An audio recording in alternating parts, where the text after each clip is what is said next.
Hello दोस्तों, मैं Y Singh स्वागत करता हूं आप सभी का आपके अपने यूट्यूब चैनल रेवन स्टडी में। दोस्तों, समय हो चुका है हमारी करंट अफेयर्स क्लास का। तो दोस्तों देखते हैं आज यानी कि 24 जून के करंट अफेयर्स के मोस्ट इम्पोर्टेंट क्वेश्चंस क्या हैं। तो दोस्तों ये रहा आज का हमारा पहला क्वेश्चन। पहला क्वेश्चन है हमारा, संयुक्त राष्ट्र लोक सेवा दिवस कब मनाया जाता है? United Nations public service day कब मनाया जाता है दोस्तों? तो दोस्तों ये मनाया जाता है प्रतिवर्ष 23 जून को। ठीक है दोस्तों, और ये कब से मनाया जा रहा है? ये सन 2003 से मनाया जा रहा है। याद रखना, यूएन का सवाल हो जाता है तो इसलिए परीक्षा की दृष्टिकोण से भी इम्पोर्टेंट हो जाता है ये हमारा सवाल। तो इसका ऑप्शन नंबर डी हमारा सही आंसर होगा। देखते हैं अब अगला सवाल। अगला सवाल क्या है दोस्तों? सवाल है, काफ़ी लंबा सवाल है, मैं पढ़ देता हूँ। केंद्रीय सूचना प्रसारण केंद्रीय सूचना एवं प्रसारण मंत्री प्रकाश जावड़ेकर ने कांस या कहीं कहीं पे कौन फिल्म लिखा होगा, कांस फिल्म फेस्टिवल में वर्चुअल इंडिया पवेलियन का उद्घाटन किया है। इस वर्ष इस महोत्सव में किन दो फिल्मों को भारत की तरफ से आधिकारिक प्रविष्टि के रूप में भेजा गया है? दोस्तों हमसे पूछा गया है कि कौन कान फिल्म महोत्सव में भारत की कौन कौन सी फिल्में गई हैं। दो फिल्में गई हैं, वो कौन कौन सी हैं? तो दोस्तों वो है माई घाट क्राइम नंबर 103/200 और दूसरी है हेल्लारो। अच्छा दोस्तों, इसमें क्या है, जो पहली फिल्म माई घाट वाली ये है मराठी भाषा में। ठीक है दोस्तों, उसके बाद हेल्लारो है गुजराती भाषा में। इसमें याद रखने वाली यही चीज़ है, तो इसको भी याद रखना दोस्तों कि किस भाषा की फिल्में गई हैं। और ये वर्चुअल है, जैसा कि हम लोगों ने सवाल में भी पढ़ा है किस तरह की है वर्चुअल। तो इसका सही आंसर क्या होगा दोस्तों? Option number A. भाषा भी याद रखना दोस्तों, मराठी और गुजराती। देखते हैं अब अगला सवाल क्या है। अगला सवाल है हमारा, किस राज्य सरकार ने कोरोना जांच हेतु रैपिड एंटीजन टेस्ट को मंजूरी दी है? तो दोस्तों पूछा गया है कि कोरोना की जांच के लिए रैपिड एंटीजन टेस्ट को मंजूरी किस राज्य की सरकार ने दी है? ठीक है दोस्तों, तो दोस्तों ये दी है दिल्ली सरकार ने। ठीक है दोस्तों, और दिल्ली सरकार ने दी। अब थोड़ा सा समझते हैं रैपिड एंटीजन टेस्ट मतलब एंटीजन टेस्ट होता क्या है। दोस्तों इसमें जो एंटीजन है वायरस की ऊपरी सतह या वायरस की ऊपरी परत का अध्ययन या रिसर्च की जाती है इसमें। ठीक है दोस्तों, और इसका टेस्ट मतलब किस तरह से होगा? एक तो ये वायरस का हो गया, और दूसरी चीज़ मरीज का क्या लेता है, ब्लड या सीरम। ब्लड या सीरम, इस तरह से इसका टेस्ट किया जाता है।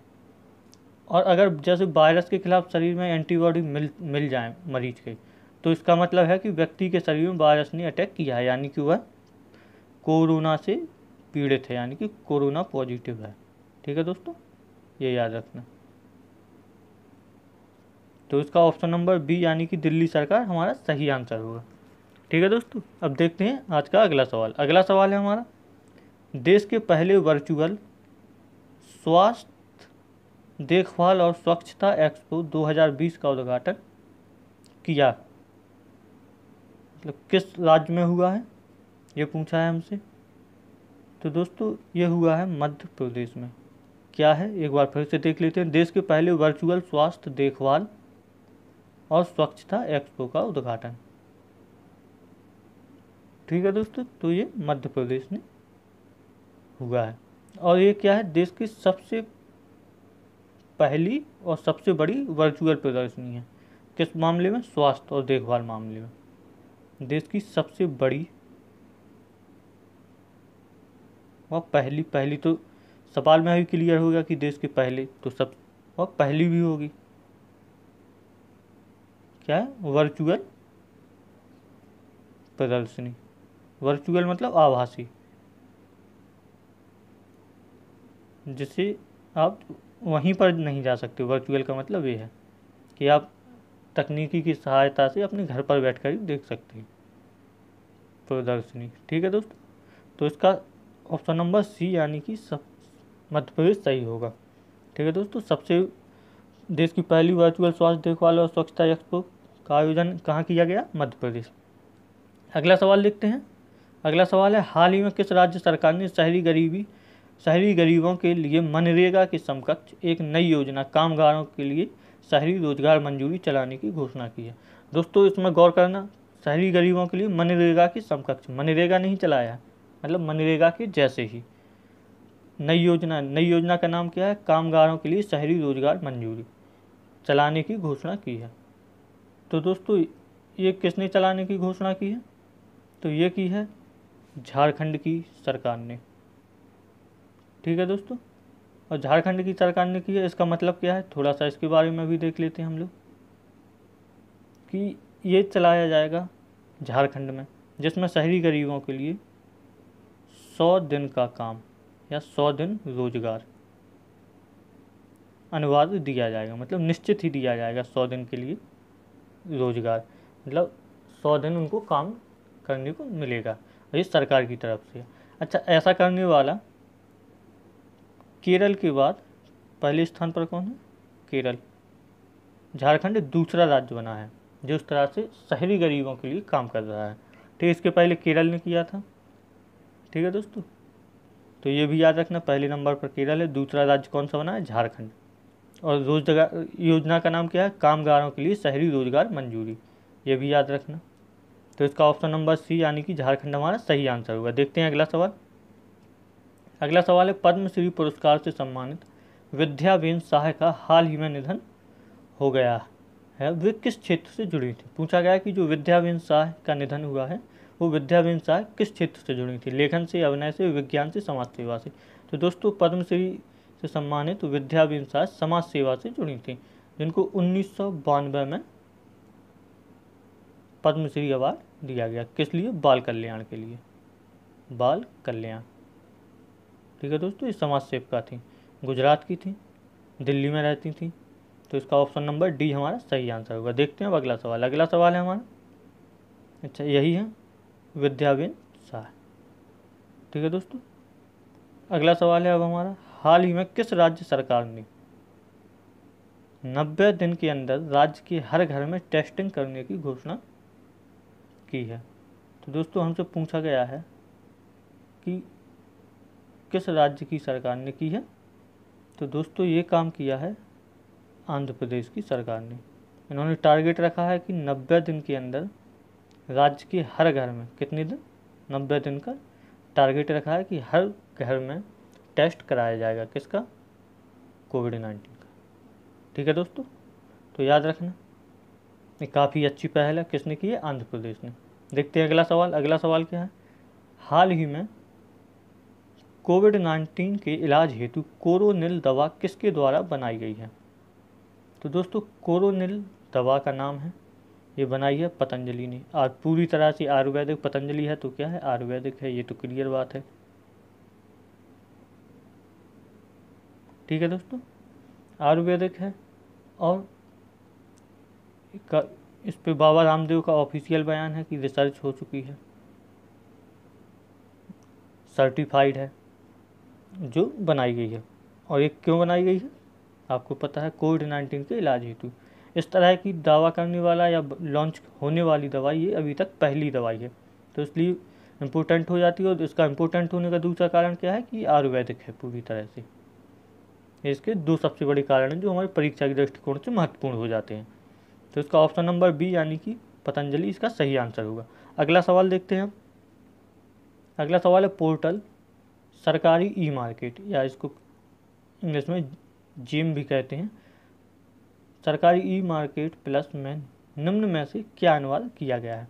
जो पूछा गया है कि जो अभी तक पोर्टल चलता था, पोर्टल मतलब एक तरह की वेबसाइट, उसमें सरकारी ई मार्केट का जो पोर्टल था इसमें निम्न में से अनुवाद क्या किया गया है? Country of origin. Country of origin का मतलब होता है कि किस देश में उस वस्तु का निर्माण हुआ है। ऑरिजिन क्षेत्र, क्षेत्र में जरूरी नहीं है देश का नाम दिया हो, शहर का नाम हो सकता है, किसी खास एरिया का हो सकता है। लागत मूल्य, उत्पादन की संख्या। तो दोस्तों कंट्री ऑफ ऑरिजिन इसमें अनुवाद किया गया है। और ये क्यों किया गया है, मतलब किस देश की बनी हुई है उस प्रोडक्ट पे लिखा होना अनिवार्य है, ये इसके तहत किया गया है। और ये क्यों किया गया है, भारत को आत्मनिर्भर बनाने के लिए ये कदम उठाया गया है, ताकि लोग देख सकें जो खरीदते समय कि ये किस देश की बनी है, तो इसलिए ये सब व्यवस्था की गई है। अच्छा, यह पोर्टल जो है, थोड़ी सी बात पोर्टल के बारे में कर लेते हैं। 2016 में इसको लॉन्च किया गया था।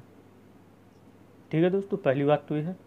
और इससे खरीदारी कौन करता है, वैसे तो कोई भी कर सकता है, लेकिन इस समय सर्वाधिक केंद्र सरकार ही करती है, केंद्र सरकार द्वारा खरीदारी की जाती है। ठीक है दोस्तों, याद रखना इसका ऑप्शन नंबर ए हमारा सही आंसर होगा। अगला सवाल देखते हैं। हाल ही में किसने प्रवासी मजदूरों को उनकी भाषा में रोजगार के अवसर प्रदान करने हेतु पैनल का गठन किया है?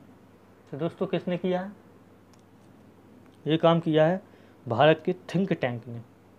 थिंक टैंक, तो भारत का थिंक टैंक किसे कहा जाता है दोस्तों? अब तो काफ़ी आसान भी हो गया क्वेश्चन, तो नीति आयोग। ठीक है दोस्तों, option number C, NITI Aayog ने किया है कि जैसे कोई भी प्रवासी मजदूर है उसको उसी की भाषा में रोजगार के अवसर प्रदान करने के लिए पैनल का गठन किया गया है कि जिससे उसको काम मिलने में आसानी हो। अगला सवाल है, हाल ही में किसने डीकार्बोनाइजिंग ट्रांसपोर्ट इन इंडिया परियोजना शुरू करने की घोषणा की है? तो दोस्तों ये भी थिंक टैंक यानी कि नीति आयोग ने की है। और डीकार्बोनिंग मतलब कार्बन का कम से कम उत्पादन करेंगे, मतलब CO2, जिससे पर्यावरण प्रदूषण कम से कम फैले, इसका कम से कम उत्पादन। ठीक है दोस्तों, नीति आयोग ने किया है। नीति आयोग को थिंक टैंक के नाम से जाना जाता है, ये मैं अभी अभी बता चुका हूँ। अच्छा, एक चीज़ और, नीति आयोग ने किस आयोग का स्थान लिया था? तो दोस्तों नीति आयोग ने किसका लिया था, आप सभी जानते हैं, योजना आयोग का। जो काम योजना आयोग पहले समय करती थी, वो काम वर्तमान में कौन कर रहा है, नीति आयोग। ठीक है दोस्तों, तो इसका ऑप्शन नंबर सी हमारा सही आंसर होगा। देखते हैं आज का अगला और आखिरी सवाल क्या है। हाल ही में किस अभिनेत्री को योगाभ्यास को बढ़ावा देने के लिए आयुष मंत्रालय में शामिल किया गया है? तो दोस्तों उसमें किसको किया गया है, योगाभ्यास को बढ़ावा देने के लिए आयुष मंत्रालय में शामिल किया गया है? तो ये किया गया है अनुष्का शर्मा को। अनुष्का शर्मा काफ़ी फेमस एक्ट्रेस हैं, तो इसका ऑप्शन नंबर बी हमारा सही आंसर होगा। अगला है आपका कि जो कल आपको होमवर्क मिला हुआ था उसका सही जवाब क्या है।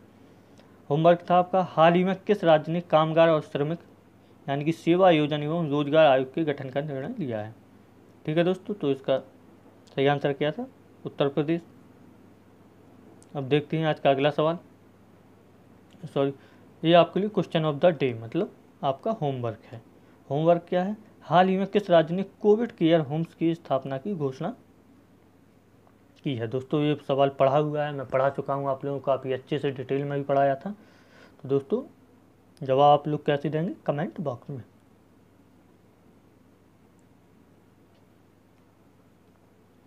आज की क्लास दोस्तों हमारी यहीं तक थी।